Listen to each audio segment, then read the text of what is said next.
Well, what about the family? Do you want to listen to your children? Awesomely important. If you remember when we talked about the idea of anger management, one of the things that we said there was the idea that we had to become a listener. When we're slowing someone else down in their anger, we need to become a listener. That's awesomely important. And so with that, if we need to become a listener, we need also to convey to the person that we want to listen to them. We've shared that in times past, and we'll probably touch more on that before we get through here. It's the act of actually showing them that you really want to listen to them. And so with this in mind, in the industry, in the factory place, this is awesomely important. Well, the family is somewhat of a small factory place, so to speak. The family wants to be productive. Oh, not necessarily turning out a product that you're going to sell on the market, but turning out children and family that care for one another, that love one another, and that feel that they can grow with one another. You see, the whole picture we've got is our children will grow up physically. Do you want them to grow up emotionally? Do you want them to grow up productively with regards to who they are, understanding themselves, self-esteem and all of this? Do you want them to feel that they feel good about themselves? Well, in order to do that, you need to be a listener.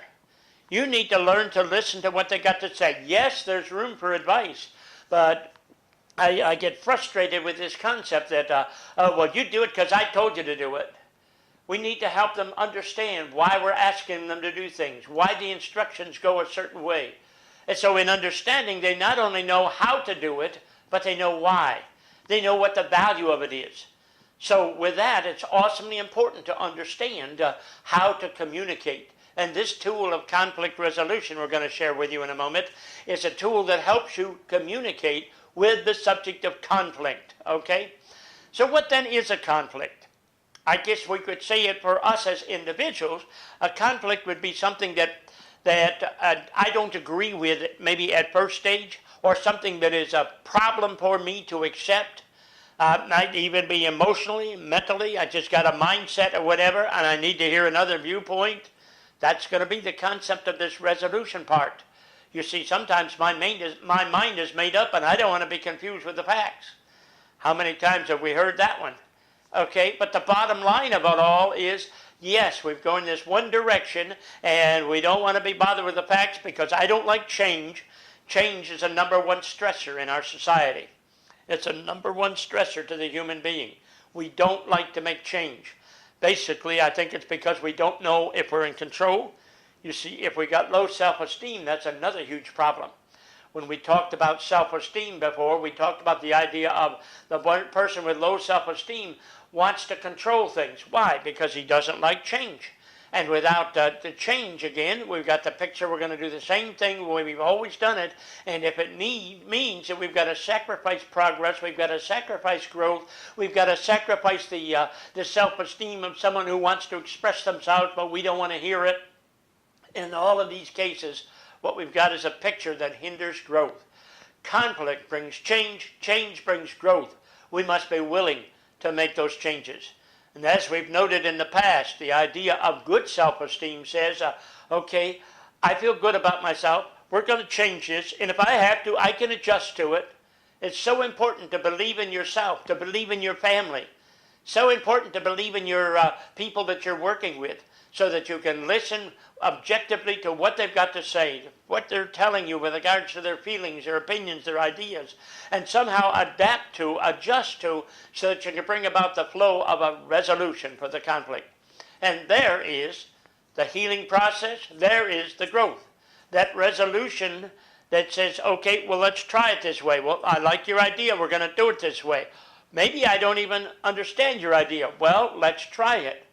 And then when we try it and it works, guess what? We've just learned something because we were willing to listen to someone else. And it's amazing what children can teach parents.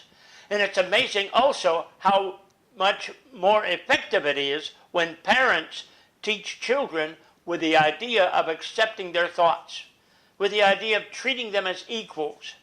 Yes, we have to look from a superior position for authority, but wait a minute, when it comes to growing, when it comes to changing, when it comes to learning, we need to see them as equals in the sense of they have the same emotions, they have the same feelings, they have the same goals that we have. And so with that in mind, I mean, the goal being to succeed. You want them to succeed, right? Well, listen to their opinion, how they feel that they could succeed. And with all of this, yes, they need guidance, they need correction. Well, that's where this conflict resolution comes in. When we can share another opinion, a bit of guidance. Where do you think this will take you? How do you think the outcome will be of this? And this, again, is something that you can discuss in conflict resolution.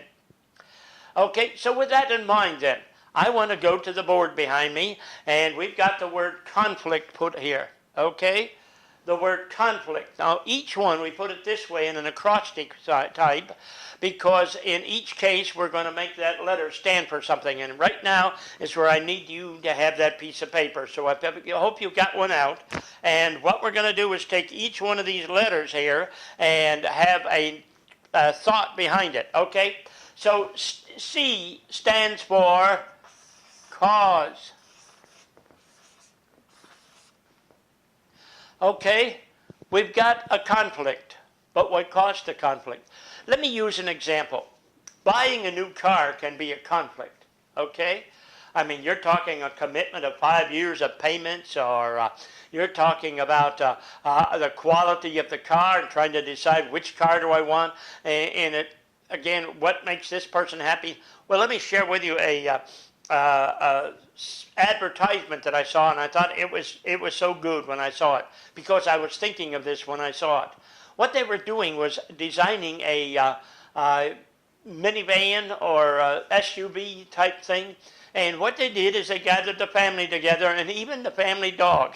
I thought that was interesting. Everybody gets involved, and they ask each one what they wanted, okay? And really, is there any better way to design something that'll fit the whole family without asking the whole family? Need to ask the family, well, what do you think? What do you want? Okay?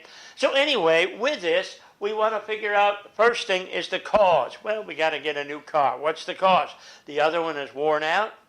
Maybe we need to have two of them because another person is working and we need to have two cars going and so forth. Whatever the cause, but what you need to do is sit down and write out the cause.